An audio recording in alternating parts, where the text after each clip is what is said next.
I'm the executive director of TGFB Media, which exists to help Christians understand and use Bitcoin for the glory of God and the good of people everywhere. I am joined by somewhat the normal cast of characters, and then one very abnormal character, friend of the pod, Pastor J. Chase Davis. We'll let him introduce himself in just a second. But before that, Ash, why don't you go ahead and introduce yourself, Jim, Tim afterwards.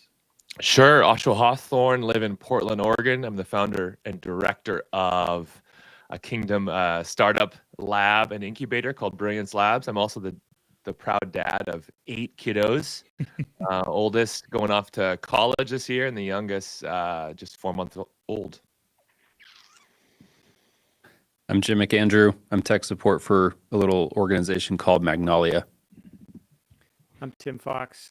Work with Jim with Magnolia, trying to orange pill the church, help them see the ways that Bitcoin can help them preach the gospel more faithfully and for the long term. And as I mentioned, we're happy and very grateful to have Pastor Chase Davis here with us. Chase, why don't you introduce yourself? Yeah, thanks for having me on, guys. Chase Davis. I host a podcast called Foolproof Theology, pastor at the Well Church in Boulder, Colorado. I've been here since 2011. Have a couple of degrees, if that matters to anyone. It doesn't seem to anymore. And just glad to be here. Chase, online lightning rod, turner upside downer of worlds in some people's minds. We're grateful to have him here. Chase is here because he recently penned an article, or typed, I don't know if we call that penned, called "The Church Planting Bubble is About to Burst." Within this article, he then talked about topics that we've been talking about in the last few episodes of the podcast here about patronage and just what does ministry look like in a very different world, in a rapidly changing world. So I saw this article, read it, thought to myself, man, I'd love to have Chase on so that Tim can attack him and ask him questions of what he means, one of our favorite things. And so that's why you're here. So Chase, why don't you just kind of give us some background around why you wrote the article, how you came to write the article. Just give it an intro to the audience. We'll share this in the show notes. That's great. Yeah. So I church planted in 2011 with my best friend, Matt Patrick. It was his idea to plant, and I was happy to come along and help out and serve in that way. And so out of our church plant, we've planted, at this point, 5 other churches, working on our 6th. And so we have some experience with church planting and what it takes to church plant. Our church planting has been fairly independent of major organizations. We're happy, like we have a church planter that has partnered with the Sin Network, the SBC's church planting. We've had a church planter that's partnered with the Presbyterian Church Planting Network. And so we've done that and several other networks as well. And so the background was stuff that I had been thinking about for a while as we had planted the church, seen the struggles of a church, and kind of been fed a narrative from either these church planting organizations or other networks about church planting and what it's going to look like. I'll give you an example. The same thing that happens in much of evangelicalism, where you bring the guy who was like a drug addict yesterday, became a Christian, now he's clean, and now we're going to celebrate his testimony, which is a good thing. The same thing happens in church planting. You'll typically hear the success stories. You'll hear about the guy in St. Louis who was handed this beautiful building just free of charge, and he was able to get in there and renovate it and continue to grow his church. And this is, how they attract an audience and recruit church planters. And for many church planters, this isn't reality. This isn't what they experience, and it is a grind. It's a lot of fundraising. It's very it actually gets into a lot of like social networks. So for example, when my background, I grew up in the church, so I had Christians in my life from birth. So I had many Christians that supported missions and church planting and that kind of thing. Matt, who I pastor with, did not grow up in the church. He has no background that would lend itself to a social network that would advantage him to fundraise and recruit for church planting. And that can be an impediment. And so that's just a small example of the challenges that you face. And so the big one is the fundraising thing. So when I meet new church planters and we have our residency program and we work through a lot of, inventory of who they are and why they want to plant a church, by the 3rd quarter out of 4 in that residency, we're going to talk about the plan. What's your plan to plant a church? As much as we like to think of the church as not planned out. I mean, I'm talking to many Presbyterians, so maybe they don't think that way, but many evangelicals think that way. It's important to have a plan. especially when it comes to order and finances. And so for a lot of church planners, they have this idea of like, well, I want a budget of this and I need this much in America today to live. And so then we help them kind of work out based on where they're planting, how much they're going to need to raise based on that, based on they're going to have to pay a rental fee, probably, unless they can find a Seventh-day Adventist church or another church that's going to let them meet in their building at another time. And so we work that out. So, for example, we had one church planner that was like, I want to make, let's say, 150,000. I don't remember exactly, because we live in Colorado. It's very expensive, and he had many kids. And so we were like, that's great. You want your church to be smaller? And yeah, like that's my ideal. He really didn't like mega churches. We kept trying to work on that with him to appreciate mega churches for what they are, not just hate on mega churches and be a reactionary. Define mega church. How big are we talking here? We talking 12? Yeah, over like 2,000. I'm talking over 2,000 people. Okay. Like that to me is like very, that's industry. Yeah. And so, anyways, we were like, look, based on where you want to be and how you want to grow, you're never going to have like a kids ministry. And that's fine. If that's your like DNA of your church, we're kind of either family integrated, whatever you want to articulate. But you're not ever going to be able to afford anyone else on staff. So is your wife okay, like helping with the kids every week if you want to have a kids ministry? These kind of tensions are what we talk about in the residency program to help that church planner get off the ground so we can have a fundraising strategy and all that kind of stuff. And so that's a lot of where the article came from. And so what I'm seeing today, 2025, after church planting was kind of a big sell, you might say, a big movement, at least, in evangelicalism for the last, you could go up to half century, but quarter century, is there seems to be a decline in the pipeline of the people interested in planting. There seems to be a lot of hardships financially. There seems to be a high, what do you want to call it, burnout or just churn in terms of like in Boulder. So another contextual thing is that we've seen 100 church plants come and go since we moved here. Holy cow. And so it's a very difficult place because it's so expensive and, mainly, and it's very lost, but it's really like finances are a big deal. The big things that ruin a church plant are finances and leadership if those don't go well. Yeah. And so we've seen that. And so we keep asking ourselves the question, how can we help people do it better? Not that we have, the best ideas out there. For some reason, God in his mercy let our church plant succeed. We're here 15 years later, I think it is now, 14 years. And we have a building, and now we feel like more like a church and not a church plant anymore. So we're asking these questions to try to help other people assess the landscape with a bit of sober-mindedness that I sense was not present maybe 10 years ago. Yeah, this is just so, again, for Chase, for your benefit. So Ash has planted a church in Hawaii where he grew up. I helped plant a church in Uruguay in South America. Tim's at a church plant. Tim and Jim are at a church plant now. Tim helped, pastor a church in Austin, Texas. So again, we all, this is very close to home for all of us. So I'll just I'll just ask between Ash and Tim, which one of you kind of wants to kind of start out and just kind of get your thoughts on the article and just questions that you would have for Chase based on what he wrote. I think we've talked about too this. One of the points you made, Chase, was this idea that building ministry around charisma and kind of being an entrepreneur, and that is highly prioritized in American Christianity and just in American culture in general, at the expense of looking at the actual biblical qualifications that talk mainly about character and a little bit about skill, mainly teaching. So you talked about, this focus on being the entrepreneur type guy who can go out and, plant the church and go 1,000,000 miles an hour, and it just kills most guys. And I've heard the same thing. I talked to a guy in the PCA's arm of church planting a year or two ago, and he said the same thing you're saying, that they've struggled to find guys to do it, and there's a lot less interest, and there's a lot of people who just aren't interested. You talk in the article about moving towards patronage as a way of kind of making things financially stable. Do you think, I sometimes wonder if, and I've been thinking about this, do the patrons of the church today need to be discipled into patronage?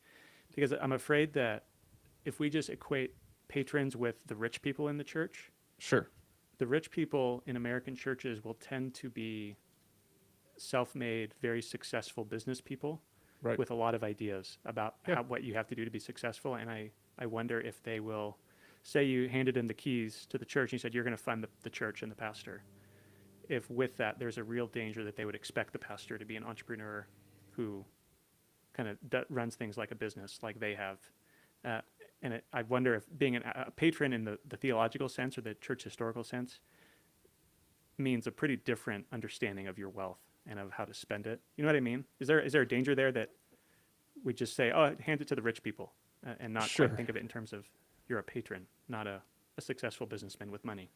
Yeah, this is what we've tried. I mean, there's a book we've handed out called Gospel Patron, and I find it pretty helpful on this topic.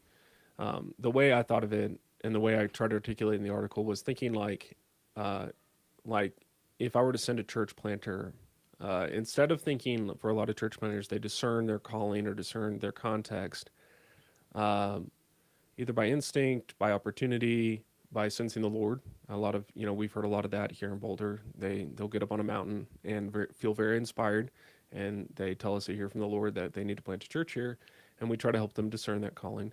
But I was thinking more like, what would it look like for a group in, let's say, Kansas City of 10 people, 10 families who say, we're going to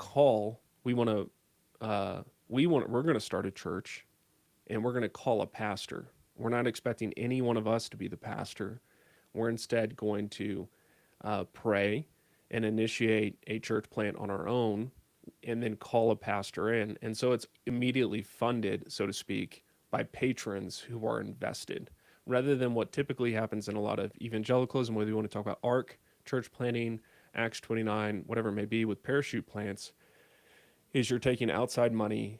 It's like a mission trip type thing, and that's not necessarily wrong, but you're raising up funds from outside, then you're having to raise up givers from inside, and there typically reaches a point where those outside givers want to drop off and invest in other gospel work, and maybe these inside givers are not able to sustain that work. So it has less to do with like the rich people. It has more to do with like if somebody in a different context, a group of Christians, let's say 10 families, were to start and say, we're going to start a church plant, and we're going to call a pastor from somewhere else to kind of lead us. And we're not expecting him to be entrepreneurial. We just want him to do the job of a pastor. Like, we want him to be our pastor. And this is what the Puritans did. This was what Thomas Hooker, they had Thomas Hooker's company. He came over on the Griffin, and when he arrived, they were like, you're here, we summoned you. And then they tore down the boat, and they built a church out of the wood of the boat. And so that's how they called him, and that's how I conceive of patronage more. So is it more that moving from external funding to internal funding, like you should pay your own pastor? Yeah, you could think of it like that. I'm thinking more of like, Christians anywhere who want to see a new, church or something like that. What would it look like for them to gather or network with a denomination and say, can you call a pastor for us? Or we're going to call a pastor ourselves, and here's how much we're going to set up a budget, and this is what we're going to do, rather than kind of the typical model, which is the pastor is the entrepreneur, the fundraiser. And this is why you see pastors, they end up, what do they do when they leave the ministry? If they're church planners and they leave the ministry, they typically end up in insurance, car sales, some kind of sales, real estate, because they're a good salesman. They have the charisma that is concordant with the entrepreneur skills. So I love the direction that you're taking this, and within the Bitcoin space, we talk a lot about financial incentives, right, and the role that financial models have on the behavior of people. A number of years ago, I kind of had I don't know what the right red pill moment is with church planting. So my background, I church planted right out of Bible college. I was with Acts 29. I was in the early years, back before the really robust, quote unquote, like grilling session and cohort based assessments. I literally, the director of Acts 29 took me out for a beer, and he liked me or thought I was cool enough, and he just shook my hand and I was in. And I'm kind of oversimplifying, but really that sounds right. That was about what it was. This is circa 2005. But kind of a red pill moment for me was a conversation I had with a local Portland church planter and missiologist, Sean Banesh. I don't know if you guys know Sean. He's written a number of books on rethinking church planting, finances, and bivocational work. and he was doing his doctorate work studying church planting, and he said this to me. He says, in the 70s and 80s, God really loved white suburbanites. And then in the early 2000s, he discovered white urban hipsters. And I'm like, Sean, what are you even talking about? He says, oh yeah, no, for sure, because God must really love them because that's who he sent all his church planters to. Right? So you study the history of church planting. There was this big, like the old mega church, seeker sensitive movement, and you had all the white flight out into the suburbs, and then that's where all the churches got started. And then we listened to Tim Keller and rediscovered the urban core, and it was cool to be urban. And then all the church planters went there. And so Sean's done a lot of work of looking at the financial incentives and the models where we kind of like take this, like you mentioned, this time horizon, 3 to 5 year kind of ticking time bomb of funding, where you have this long to gather a core, to get critical mass, to launch your service, and it's make it or break it. And basically you have all the financial incentive to run quickly, break things, steal other people's sheep, because you're not going to disciple pagans into fully like tithing mature believers in a year or 2 or 3, right? So you're not going to be able to fund your salary and your building unless you're getting other already mature believers that are disgruntled somewhere and happen to show up. That's the low-hanging fruit, right? And so the whole model is built to not necessarily effectively reach the loss, but to attempt to effectively build your budget and create a sustainable church model, which then we will reach all the broken people and lost people once we kind of have our service going, is the idea. And it is true, younger churches reach more lost people. Yes, they are more effective. Yes, we read the essay from the 90s. Yes, let's start new churches. But the financial model just, it led to a certain type of church, a certain type of burnout. And then like you said, dude, you're on year 4, you don't have a sustainable gathering, time to go be a used car salesman. Yeah. And I'm in Portland, which has its own like turnover of church planting. And like we've read that story before. Yeah. So now what I find interesting in what you're saying is it's different. So Sean's model is this bivocational model, which you kind of mock in your essay. And he makes the distinction between, oh, I work at Starbucks so I can kind of like pay the bills, to I'm a small business entrepreneur that builds a sustainable funding model for my family so I can have a long time horizon. So he'll suggest something like, hey, don't just work at a Starbucks, start a coffee shop. So be a small business owner, be in the community long term, so that, hey, if the church takes 5+ years to get started, you don't have to go home to mama. You can actually stay and build trust and relationship and let the church flow out of the discipleship relationships that you've formed. Okay. It's more of a long-term like missionary model where you're going to raise your support or build your like revenue stream based on what you're bringing, and then you're just there long-term. Like no one expects to plant a sustainable church plant in 3 years in Uzbekistan. Sure. Right, but we expect that you can do it in Portland, Oregon, which is crazy. One of the unique opportunities, if I can weigh in on that, because bivo and bivocational, for me, it was introduced to me by kind of these emergent thinkers like Hugh Halter, Matt Smelter, I think is his name, Matt Smay was his kind of collaborator there. And so he like started a painting business, right? And a legit, not like mafia style, we paint houses, like a painting business. And so that was his deal. I still think that pressure to both start a business and start a church at the same time is an inordinate amount of pressure to expect of a church planter. One, I think that many young men looking for ministry opportunities today, that's pretty uninteresting, and it actually is against what we're trying to cultivate in church planters, which is be a pastor. Like, we want you to be a pastor. Now, some people may be gifted to go do that, and that's great. I've been part of starting businesses while I'm a pastor, so like I'm not opposed to that.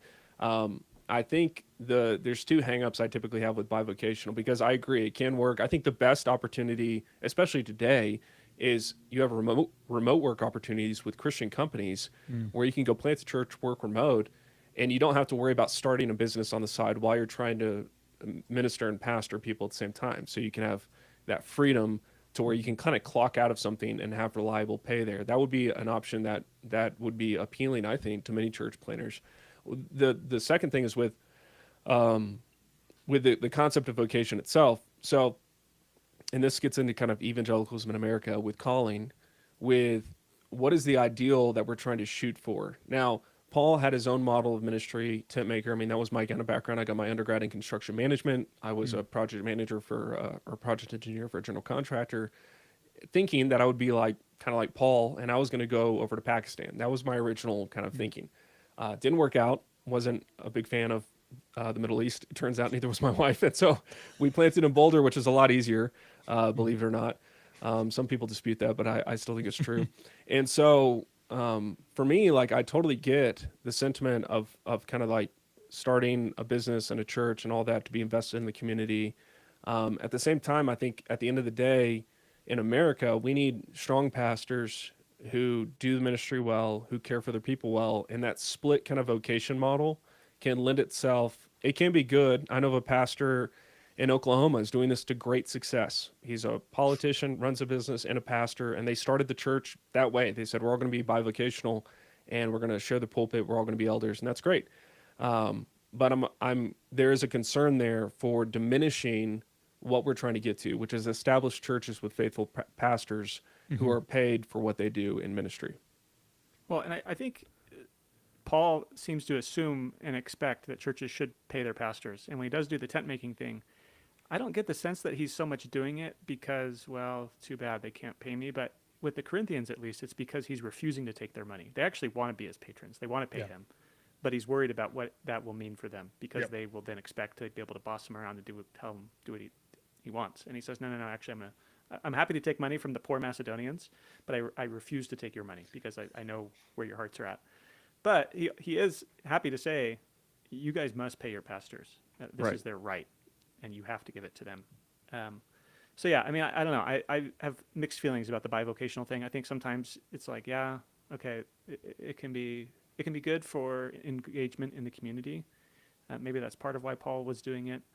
But it can also just be like kind of a necessary evil of like, well, if you just can't make money, then okay, I guess, yeah, you got to go out and do that. But it's not ideal, or it's not some great, noble, wonderful thing to not get paid by your church.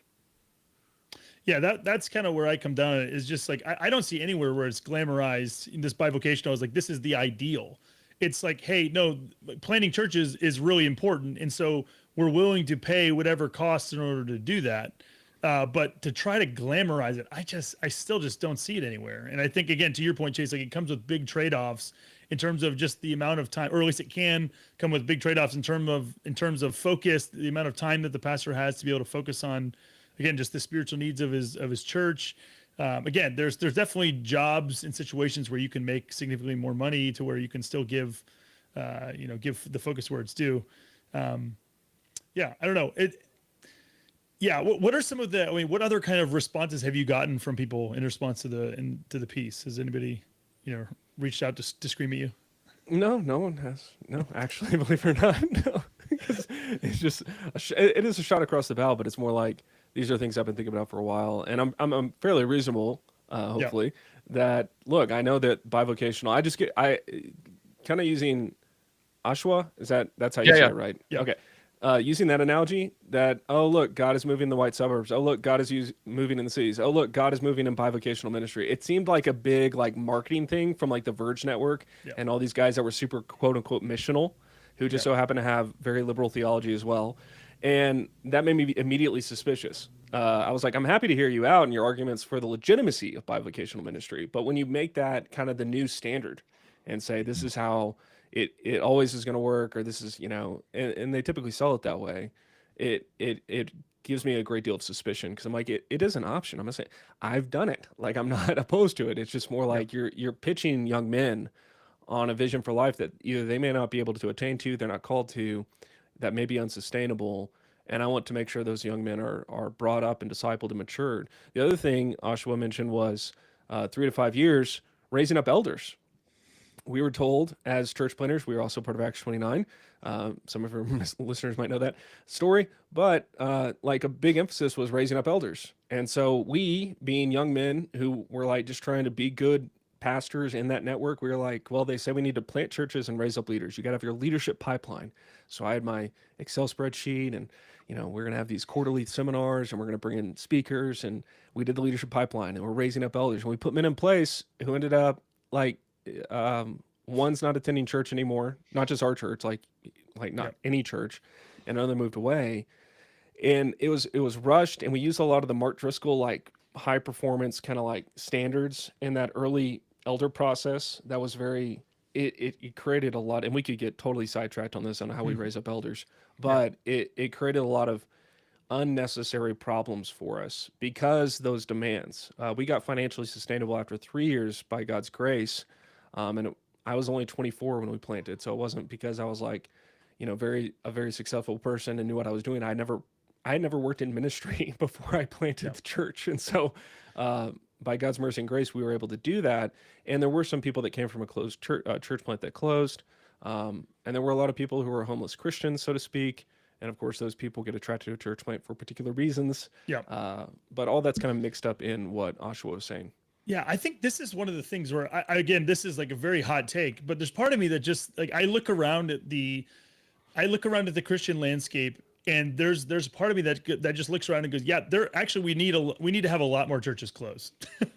Like there's a lot more churches. Like it would actually be better off in very real ways if a lot of churches would close, because like again, there's so many people out there who, by virtue of the fact, again, there's a number of reasons for this, but by virtue of the fact that like the United States, one of the things that we talk about on this podcast a lot is just the United States has been the global reserve currency of the world. So their currency has more purchasing power, which enables you to do more of whatever you're trying to do. And so it's naturally meant in part that the United States has been one of the church planting bastions around the world. And so what that's meant is there's a lot more resources to plant, basically to fund people who who wouldn't be funded under normal circumstances. You could start a church that's really funded with 30 people, just given the nature of how much money is in America.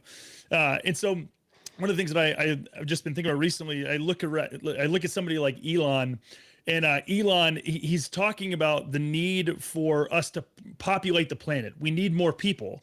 And so Elon completely divorces any ethics of people production. This is like borrowing from this principle within economic circles, which is this principle of the ethics of money production. That like you can't just go out and create money any way you want to. There's actual principles that have to govern these things in order for them to be done in ethical ways. And this same thing is true of disciples and even churches. Of like where Elon wants to go, hey, I have 13 children with 10 different women. Look how I'm helping. And we look at this and we're like, no, dude, because God has ways and he has means. And so this actually should look very differently. There should be parameters on the production of people in order to be helpful in the world, in order to accomplish the things that God wants to do. And so I would say the same thing ought to be true of disciples more broadly and churches. Like, it's not just that, yay, we have multiplication of churches, that this is automatically a good thing. It's like, no, how are these churches being produced? How are they being made? And so one of the things that I think is really, it's really important is like when you look at these things, like in the same way that when you have children being produced, they're from two adults, like they produce a child in an ideal God ordained situation. And so with churches, it is staggering to me to look out and just see and like think, why aren't we having more churches where they grow to a point of maturity and then split their church in a healthy way, and then take like one of your elders, one of your mature elders, and maybe one of your guys who's been in your pipeline, and then you go off and start another church, and then you guys stay. Like, why is it that doesn't happen more? Rather than just going out and finding some rando who apparently has qualifications, he graduated from seminary, and we're just going to throw him out there on his own. Like it's just baffling to me. It makes no sense. And so there's part of me that, again, I really think this is going to be, again, there's going to be a whole mixed bag on what this actually looks like and putting this into practice. This is not some sort of panacea where, oh, now we have patrons and it fixes everything. Like I don't think that. But I think there being more thought going into doing this slower and planting churches more slowly and more intentionally with a view to generational growth that I think is just going to be a huge blessing to everybody, both the people within the church, the people they're ministering to, and even more. So anybody else? I mean, just you want to add anything, Tim? I'd like to go for jump it, Jim. in. Yeah, you've been I'm the one. awful quiet over there, Jim. Well, you guys are all the missions kingdom pastor people. I'm the, I guess, the token entrepreneur whipping boy here. So I'm going to play devil's advocate. So my mind immediately goes to, where does this initial set of people come from? Like these 10 families that come together and say they want to start a church and don't have a pastor, and like where does that critical mass come from? I mean, like just as an example, in our denomination, we're in Utah. There's not many PCA churches in Utah. A lot of the PCA churches that have been planted here have failed. One of the ones that has succeeded recently was planted in St. George. It was a group of 4 or 5 families plus a pastor and his family, all from the Chicago area, that all decided together from this church to move to St. George together. And it was kind of like the initial critical mass that then other people could kind of join onto. So I guess what I'm confused about in my mind is, are we just randomly connecting with other Christians in our area in this model, and then just hoping that their doctrines and confessions or whatever they adhere to line up with ours, and that whatever network we end up getting plugged into or whatever denomination we end up getting plugged into in the end does what we want them to do? Or, I mean, this is the Presbyterian coming out. It seems a little disorderly. Yeah, sure. No, I think that's a great example. So if Jim had 5 to 10 other Westminster Confession guys in an area that said, we need a new church here, we would like to either work with, I'm assuming it's the Western Churchplanting Network in Utah, maybe that's just Colorado, or for the PCA, you would work with them, or you would summon a pastor that you're like, hey, we want that guy. We like his teaching. So like this happens a couple ways. One, I imagine it. One is I've seen the CREC recently publish a lot of material about like where they have people that are either consuming their content, I think they call them hotspots, Yep. And are looking for a pastor. So like in that model, it would be, you've already got people on the ground that are a fan of the CREC, that are a fan of that style of ministry and their particularities, and then they would gather together and say, we're going to pitch in together. In fact, we're going to hire a lawyer, and we're going to start a 501c3, and we're just going to call it whatever church, Round Rock Church. And then we're going to talk to denominational officials and go, hey, is there anyone either graduating from seminary or someone long established, or they have someone in mind? Hey, we want that guy. We're going to call him here to be our pastor. The other way would be... hang on. Before we move on, who's coordinating those people? Well, Jim would in this case. Yeah. So like one of the Christians that's in that area is sort of like the de facto kind of leader / coordinator. He's not going to be the pastor, but Correct. he's sort of the one that's like the ringleader in getting people together. So I guess in that sense, the difference between the rando church planner that just gets sent to Portland and this person is that this person isn't going to end up becoming the pastor, and they're not going to be dependent upon the tithes from that church for their salary. Yeah, this person is not a pastor I'm thinking of. These people are, none of the people in that core group aspire to the ministry. They don't feel called to ministry.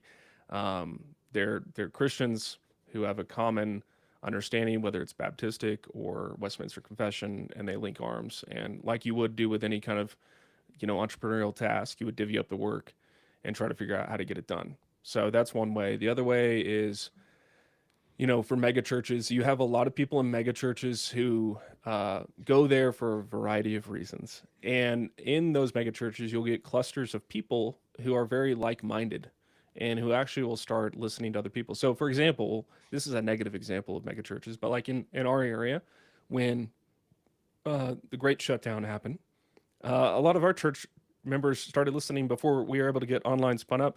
They started listening to Village Church with Matt Chandler.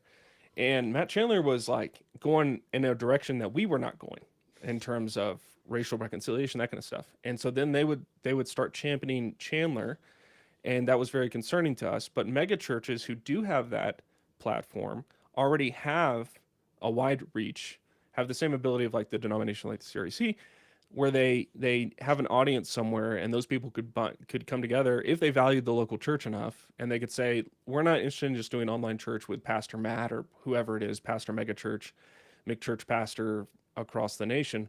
We want to come together, we want to covenant together, and we want to have a pastor come shepherd us that's like him but not him. So that would be another plausible, I think, opportunity in this model. Makes sense. I think, I mean, each strategy is going to have its strengths and weaknesses, and I think I'm moving away from the charismatic entrepreneurial leader, parachute in, big Bible Belt money to go reach the pagans in the north. I feel like moving away from that model is really healthy. As you described some of the weaknesses with the bivocational models, it still relies on that ultra equipped and competent guy that can now do both a church planting kind of launch model plus his entrepreneurial endeavors, plus he's a faithful husband and dad, and you're like, okay, well, you've just now whittled even a smaller percentage of guys who can do this model that you're promoting.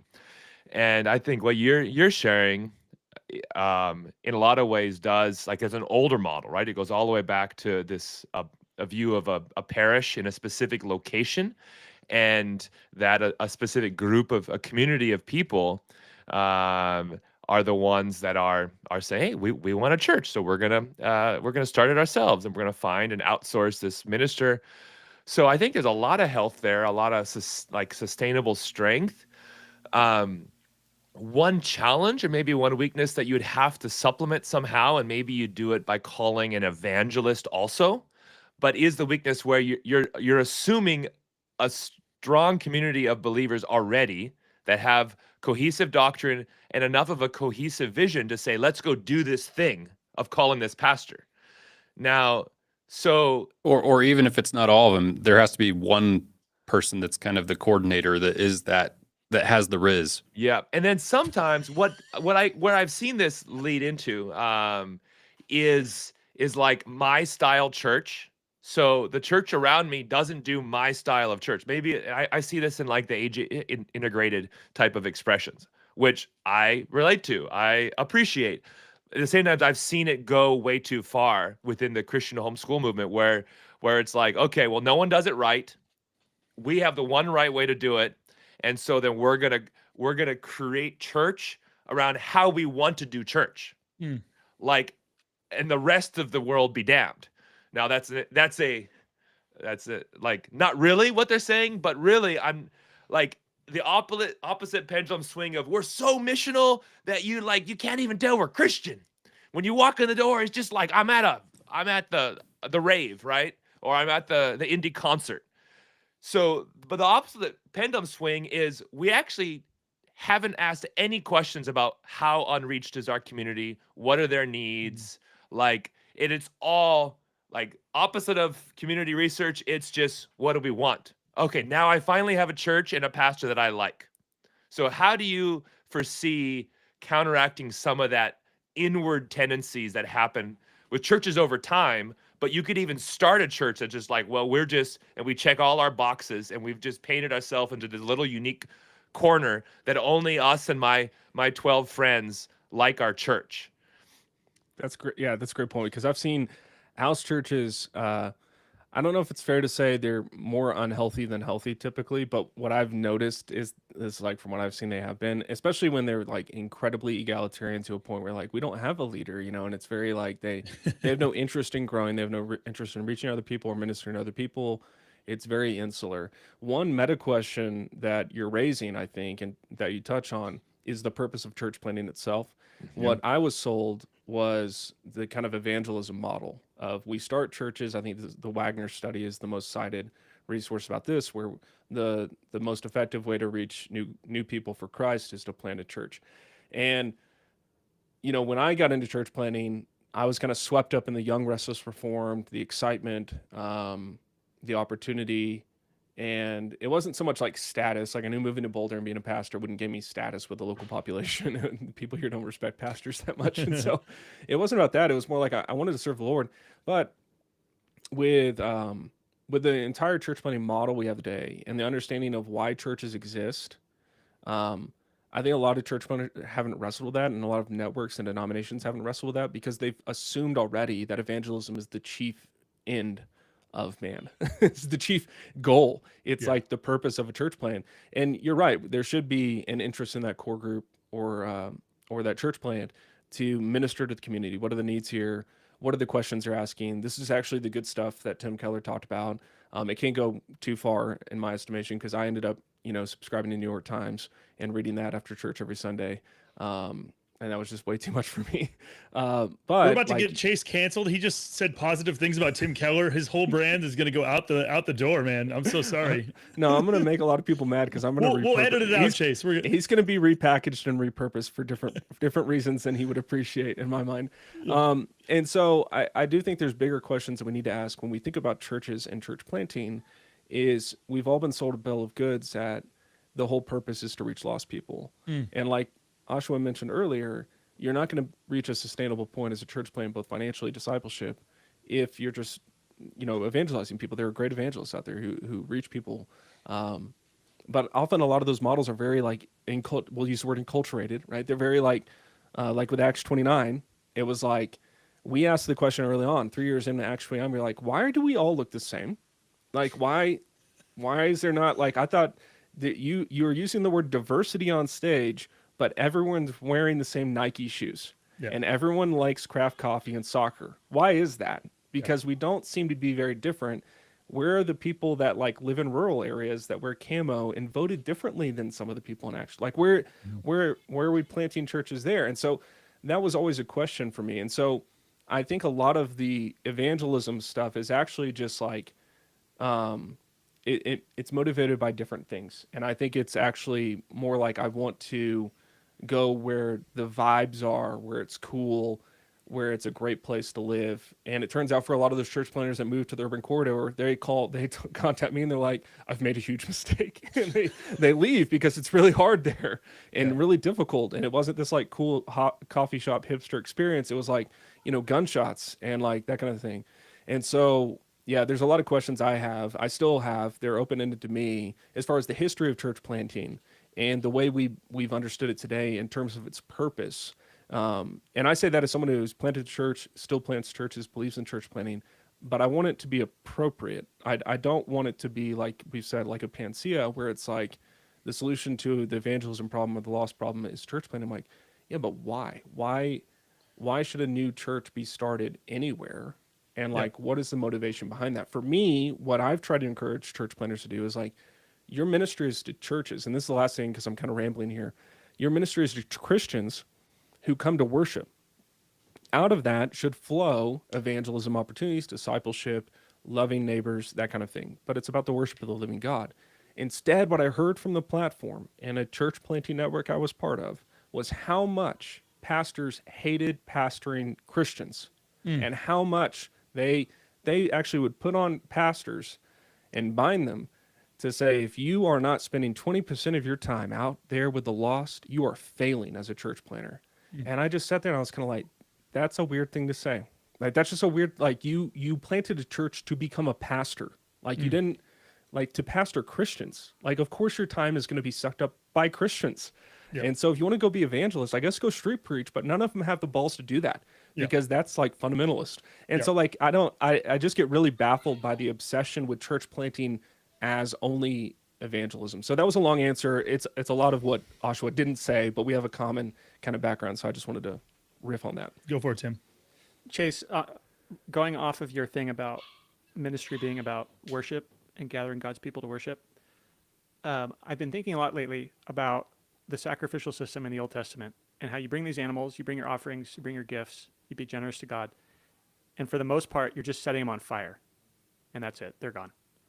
And the point, or at least half the point, is that you don't have it anymore.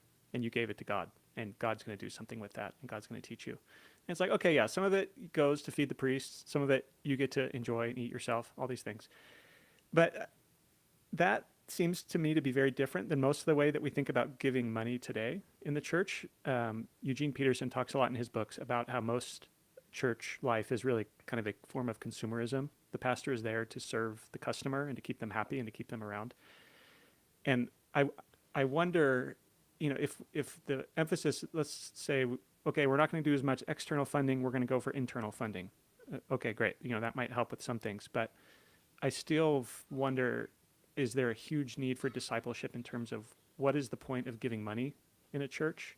Because I suspect most Americans think I'm paying to get something. I'm paying for a service. And so most churches revolve around building programs and being exciting and keeping something that people will want to come to and think is really cool. When I was doing church revitalization in Austin, I would sometimes drive by these really big program-heavy mega churches, and I would just feel really discouraged. Like, what am I even doing? People want it. People want that.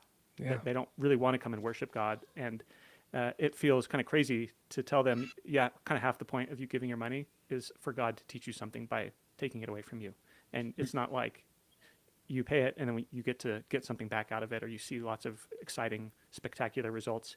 And with us talking to Bitcoiners a lot and thinking a lot about how do you help Christian Bitcoiners become more faithful disciples, I sometimes wonder if this is going to be a huge struggle and a huge need, because Bitcoiners tend to be so excited about their Bitcoin and they tend to be so slow to part with it that I'm afraid that when they do want to part with it by giving it to ministry or to missions, they will expect very Strings unrealistic attached. things about it.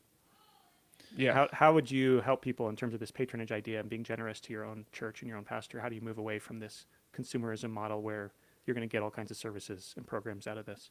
Yeah, the way we've discipled, because we've done giving initiatives, we're about to do one again at our church, and the way we always talk about it is because there are capital campaigns out there that are very much like build a building or whatever initiative that's cool, coffee shop or whatever. It could be a litany of things that people kind of glom onto. But for us, and for what I try to teach with giving, is so much of it is about you going to the Lord first, because all of your finances are a gift from him. So whether you have Bitcoin or not, whatever you've been given is ultimately from him.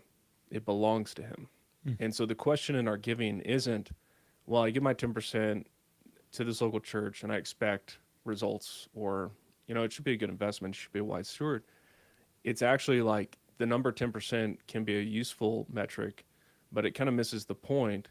And I'll be transparent here, like early on in my Christian life, that was how I thought about giving, was like, okay, I got to pay, at the time I didn't own a home. So rent, bills, apparently women need to get their nails done. And so I had to put that in the budget, and, like all this kind of stuff was kind of baked in. And then at the end of the day, I was like, how much do I have left over? It doesn't exactly match 10%, but, close enough. And so it was the leftovers is what I was giving to the Lord. And what we try to encourage people to do with their giving is go to the Lord. That's a conversation between you and him, you and your spouse, and say, what is the Lord asking from me in this time? Whether it's particularly at your local church in these cases, but also outside of that. What is the Lord asking for me? And then my whole life is shaped around giving, because the budget flows from our first fruits, and it's a response to the Lord's generosity to us. So now my budget itself, if I can't afford Netflix because the Lord has called me to give $20,000 a year to my local church, that is what it is. The Lord has called me to do that, and I'm here to sacrifice. Now, what happens with that, that's between the Lord and our church, and I want to hold the church accountable to be good stewards and faithful. At the same time, like, I'm not here to, as an incentive structure, like I'm going to Starbucks and getting a great product on Sundays. I'm here to be a covenant member of this church body and be faithful with what I've got. And so that's kind of how we try to talk about giving. I guess a lot of churches don't talk that way, but that's how we've talked about it. And we as pastors give as well. And that is its own issue. Not personally for me, like I enjoy it because I think I should, but that gets messy in ministry. But yeah, I think it can be hard for people because you do sense that as a pastor, especially in the early years of a church plant, you want to raise up givers as a discipleship thing, but also because you need to put food on the table for your family as a man and provide for your family. And so there can be this temptation to compromise, you might say, and do programs that the people want. And for whatever reason, I'm just hopefully stubborn in a good way. I don't know what the positive of stubborn is, where it's like, I'm just like, I didn't move here and do this and sacrifice time away from my family in Texas and feel a call into ministry for that.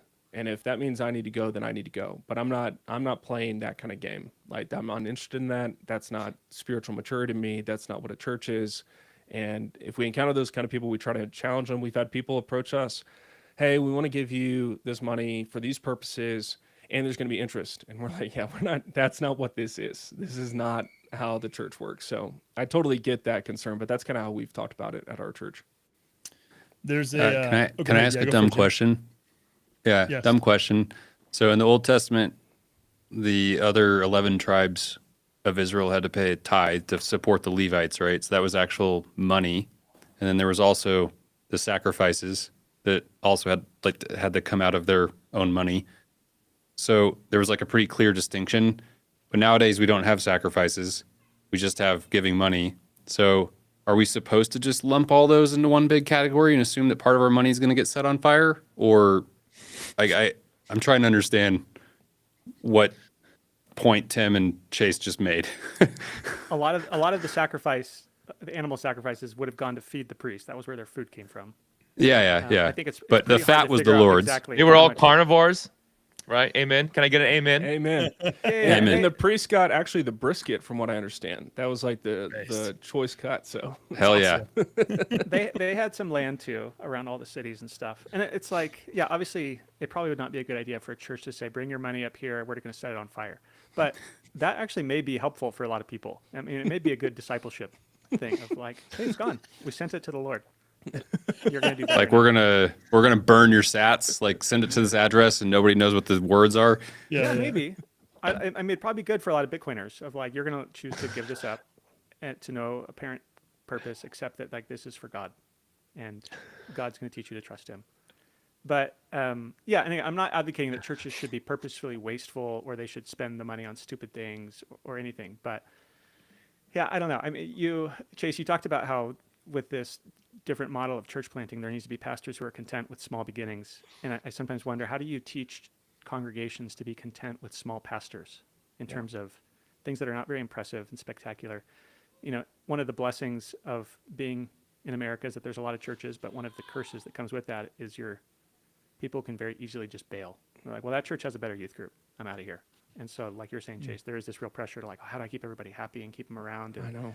they're not content with like, hey, guess what? I'm teaching you the word. You're worshiping the Lord. I'm feeding you the supper, and I'm watching out for your marriage and your family. And people are like, well, that's not good enough. I don't like that. Even It's though crazy. that's what most pastors have been doing for most of history. Yeah, and I will say for the first 8 years of our church plant, I had no idea how to handle that. Like I tried my best, but like for Kim and I, my wife and I, that was the most difficult part of church planting. Not the finances, not the leadership problems, whatever they may have been. It was, we were the missional community model church, and we built what we thought were like friends and community. And the unfortunate thing is when a church member leaves, like they think we're still going to see each other, and we typically don't. And that was incredibly painful for us because we were mature. Mainly, it wasn't like these people were mean, but we just didn't understand. We were like, I thought we had done the whole like thing. We're like, we're not here to consume. We're not consumer, you know. And then well, you don't have a good youth group, or I moved 5 minutes further away, and so now I'm gone, and I'm gonna go to the mega church, and I'm like, you were the one saying you didn't like the mega church 5 years ago. So it's very weird. It's very taxing on all pastors, but I will say particularly for church planters because it's so tied in, like it's so small. And so I believe, like when I share kind of like my vision for church planting, I always joke that if I were to go to church plant again, I just want to do a really simple model of ministry, like from the start. And it's just like, I'll lead the music. I was all-state choir in high school. I could probably like learn to read music again, and I could, lead from a hymnal, and we can have a basket we pass or something for offerings. And I want to come visit you and do pastoral visits. We're not going to have kids ministry. And it'd be nice to have a building, that'd be nice, but we don't have to. And just a really simple model and not like this show, this like industry. I mean, I kind of fantasize about that kind of thing too. But like probably most cities, that church would end up being quite small. Yeah. Because most Christians don't want that and they don't like that. And it would be hard to pay you enough to survive. So does it, in a way, become a roundabout argument for a form of external funding or a form of the kind of money that like J.K. Rowling or Scott Adams has, where Sure, you have no, your I- own I wealth really and you don't- can kind of just do whatever you want and you don't care and you don't need the people to pay you. Yeah, it just depends. It depends on a lot on the people and a lot on the context. So like in Boulder County, the average income, I believe, is 100,000 per family. And so you get 10 families giving 10% of their income as $100,000.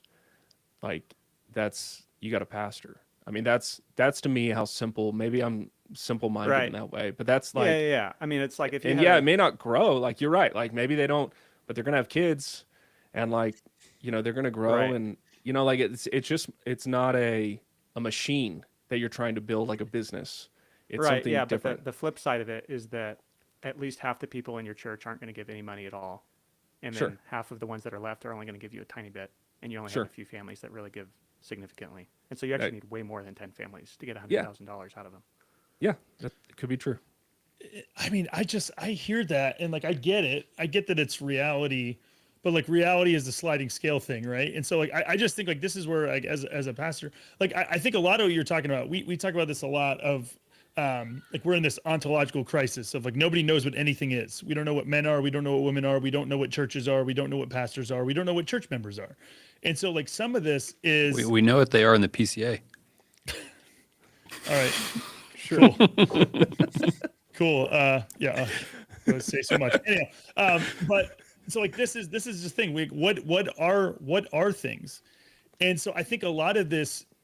I mean, I honestly think we're gonna have like we've seen a lot of crumbling since 2020, and I think like some of this it's been so good that a lot of these things have crumbled. A lot of these there's denominations that are shrinking, denominations that are disappearing. I think a lot of this needs to happen so that we can kind of get back to, again, asking these questions. We're both on the people who are church members asking these questions like, wait, what are we even doing this for? Because like it is just so easy to get into this situation of it's just total pragmatism. It's total pragmatism of, yeah, this is what I want. This is convenient for me, blah, blah, blah, blah, blah. I'm like having this conversation with some friends over the past like 3 months, and guys who've spent more time in mega churches and who are just like dealing with this in real time. Like, what does this actually look like? How do we, get away from just only thinking about the pragmatic side of ministry? And I was dinking around on YouTube and came across this video called the Revival Hymn. Have any of you guys seen this thing?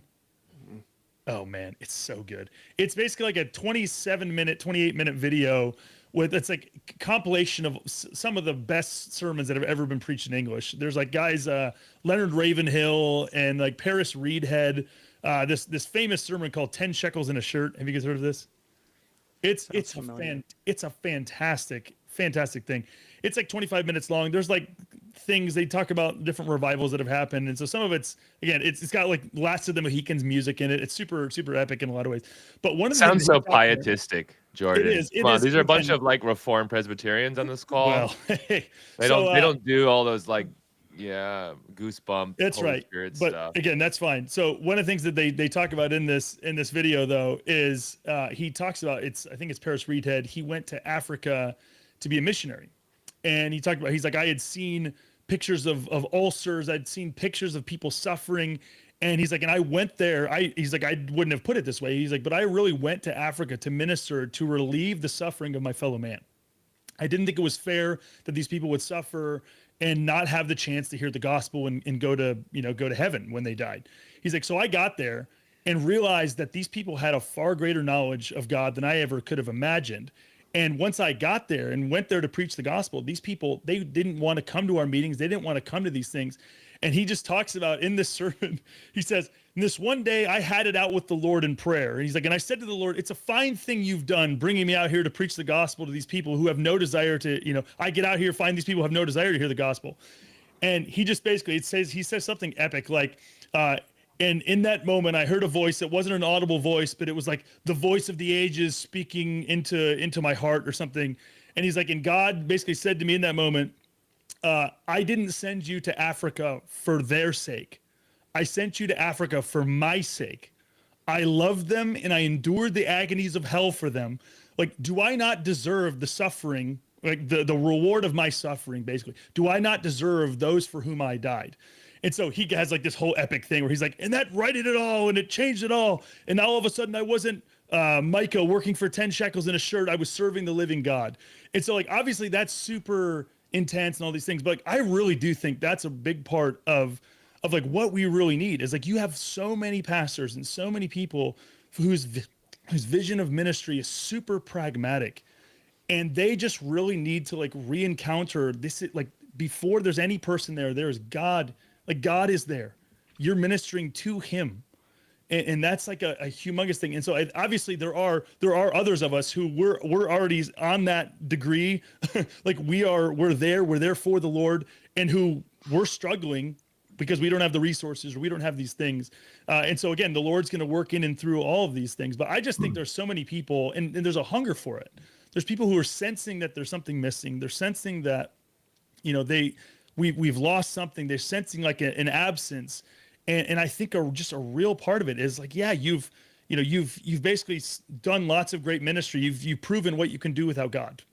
You can do with like lots of spreadsheets, lots of resources, monetary resources. You can do lots of things, but you're not going to accomplish, and see some of the real ministry that God has, God does, which is in weakness and lack and in humility, and not impressive ministry. So, With every head bowed, every eye closed. If you feel the Lord speaking to you right now, that's right. Yep. Just give me a spreadsheet and I'll plant 30 churches for you. Just off spreadsheets alone. It's true. Man does not live by spreadsheets alone, Jim. I don't know. I will say, Jordan, on kind of some of what Tim talked about was, I don't know what you guys have seen, but for me, when I minister, especially in a place like Boulder, there's a lot of Christians who are interested in kind of like first century Christianity. This was very popular when you get back to the real Jesus. So the danger in a lot of that, and even my kind of like fantasy, like, simple church stuff, is that we cater to a kind of primitivist kind of instinct, and we don't have a long-term vision for culture and building a church that is a place of worship that's beautiful. And it can lend itself towards a unhelpful, and those are some of the most frustrating people I encounter, because I'm coming at ministry with hopefully a long-term vision of planting a thriving church that has families, that grows, that reaches the lost, and that lasts. And these people are just like, well, we don't need it. They're just at the bottom line. They're anti-institutional, right? They just hate authority. And they have this fantasy world that if we live without indoor plumbing and walked around in sandals, somehow we'd be more spiritual. And I'm like, this is dumb thinking. Please stop. But there's an overlap there, and that's my frustration. It's like there's a bit of an overlap, but we end up diverging very wildly, because that's not my vision at all. And I think part of I 100% agree. And I think part of the danger and part of the problem is it's the C.S. Lewis quote about you have guys in the storm who are bailing out the wrong side of the ship. Like they're basically going to fall into the water because they're doing they have like, there is a right instinct, but it's completely, they're the wrong people to be hearing it. And so I think it's like you have the people who are willing to do whatever for the Lord, who are reticent to mention their monetary needs because they're scared of being unspiritual. And then you have the other people who are doing the exact opposite thing. So it's like, I totally recognize all of the dangers on both sides, but it's just like, it really is. The solution is not to not talk about one or the other. Just like the solution is not with, the solution is not to talk about finances, for fear of talking too much about it. It's to talk about it as much as the scriptures talk about it. It's to, preach the whole counsel, and not just over spiritualize or glamorize poverty or, under spiritualize, wealth or whatever. I think there's just the dangers abound. So I wonder if we can do both and Chase, I don't know if you remember this. Look at Osh with the third wayism. Look at him. Oh man, the true Kellerite. I'm all about it. I don't know if you remember this early X29 days. I think it was Driscoll, someone, maybe it was a Daryl Gooder kind of gospel on our culture network, missional church people, where they said your ecclesiology has to flow out of your missiology, right? And then that leads to a whole lot of confusion around the relationship of the church and the world, the kingdom, and the church and all that. But I wonder if you can have this. So here's this community of people in a parish community that say, let's call a pastor And that pastor comes and he sees his calling as caring for the flock, right? He's a pastor teacher. But at the same time, whether it's that same community of people or maybe it's like a missionary focused type of organization or entity that says, let's call a missionary to this place and this community. Let's call an evangelist. And so you have a distinction in the callings, which we kind of already do, but we in the missional church movement just threw them all together and said, you're a missionary, now go plant Everyone's a a church. missionary. Yeah. Yeah. Or everyone's a missionary, so start acting like it. But I Yeah. thought I was supposed to be a dad and father, and no, I throw that doesn't matter. Missionary. But what if you have those distinctions within the DNA of a church where you start with the big stone of, hey, this is pastoral care, this is ministry to the Lord, this is boring Sunday services because that's what we've been called to do, disciple the saints on Sunday. And then you recognize there is a missionary calling, there is a need for an evangelist, and we're going to call those two. We may even financially support them so they can do the whole, I just hang out in coffee shops and go to parks and talk to people, or maybe they join the speech club and they start or they go to the local high school. Like, just be radical, be creative, go and reach the lost. But we don't category confuse those Yes. things. Yeah. Can we do both? I think so. I mean, one of the models out there is like campus outreach. We live in a college town, so I've explored that. That's a huge financial burden that we couldn't afford at the time. But that would be an example of that, right? We can't afford a college ministry. We can't afford an evangelist, that kind of thing.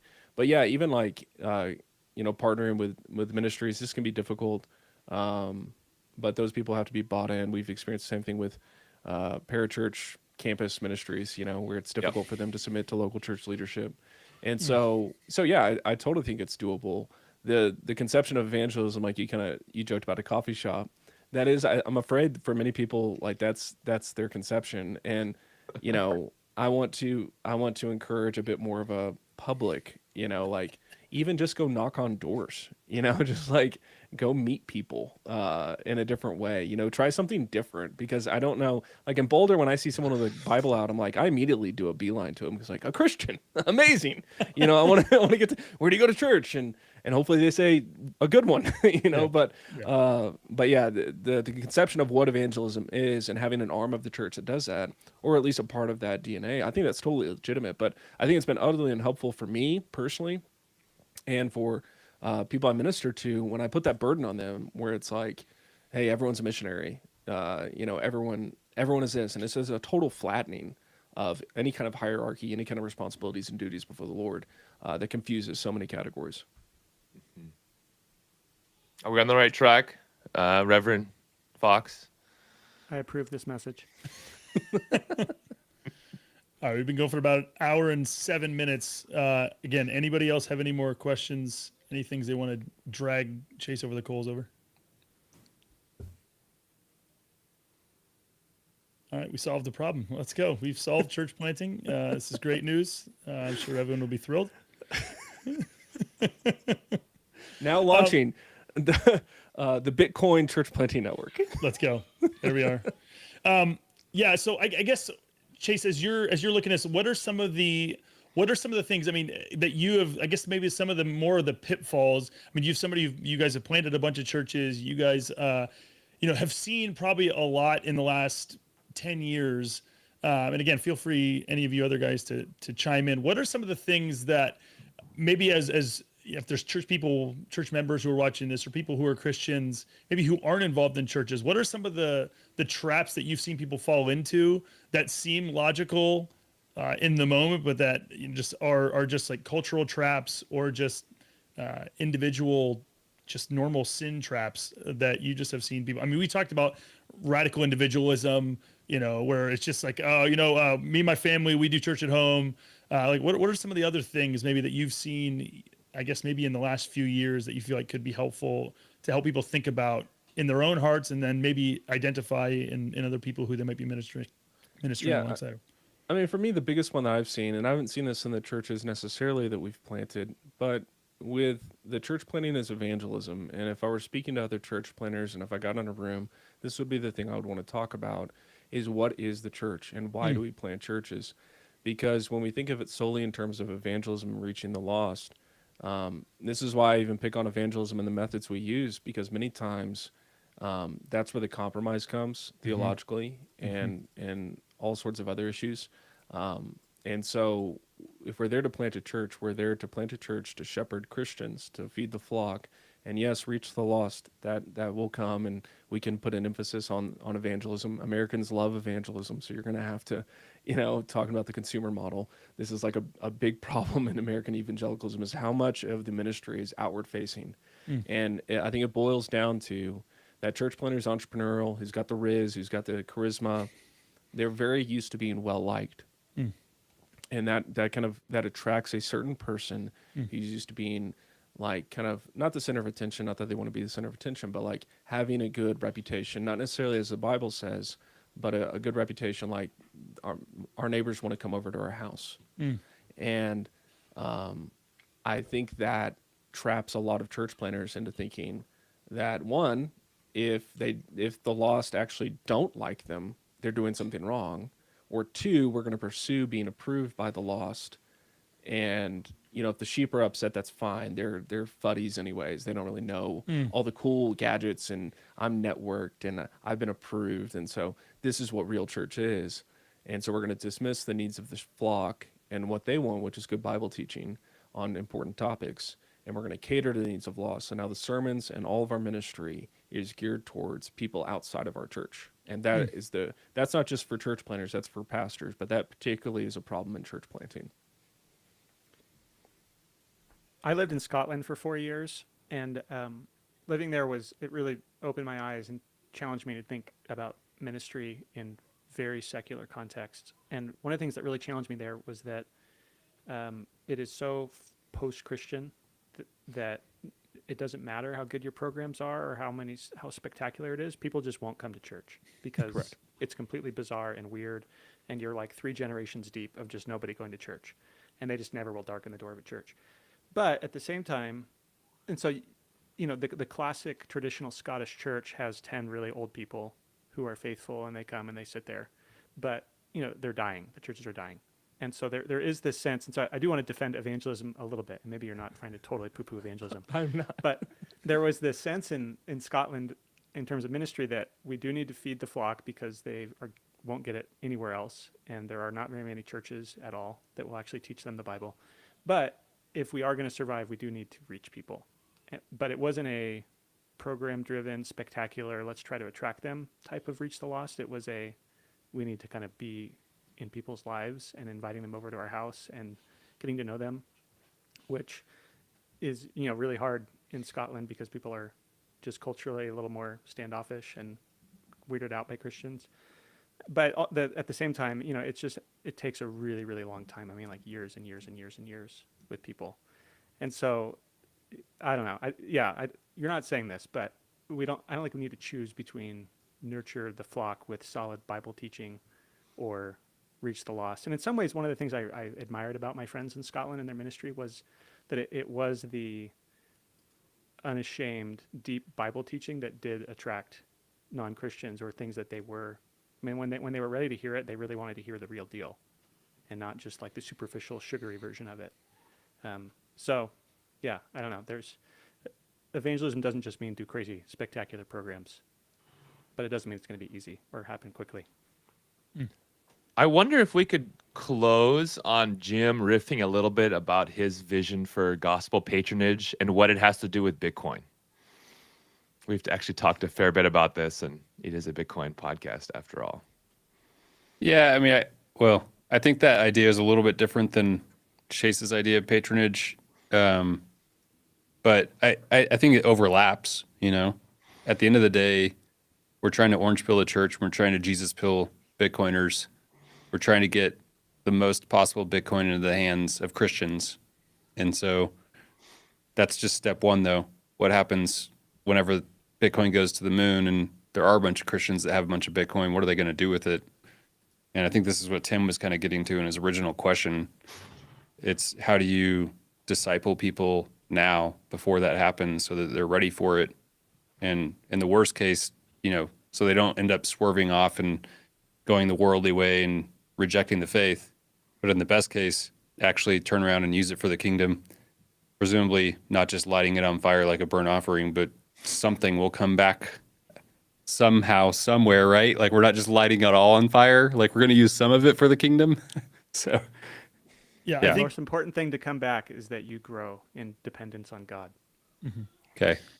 Yeah, I think one of the other things that we kind of think about and talk about these things a lot, but maybe at front Chase's front, like one of the things that we like ministering in Uruguay for 7 years, one of the things that we saw was like late stage currency devaluation. You run into this thing where in Uruguay where we were, their currency has failed 3 times since 1971 when the U.S. went off of a gold standard.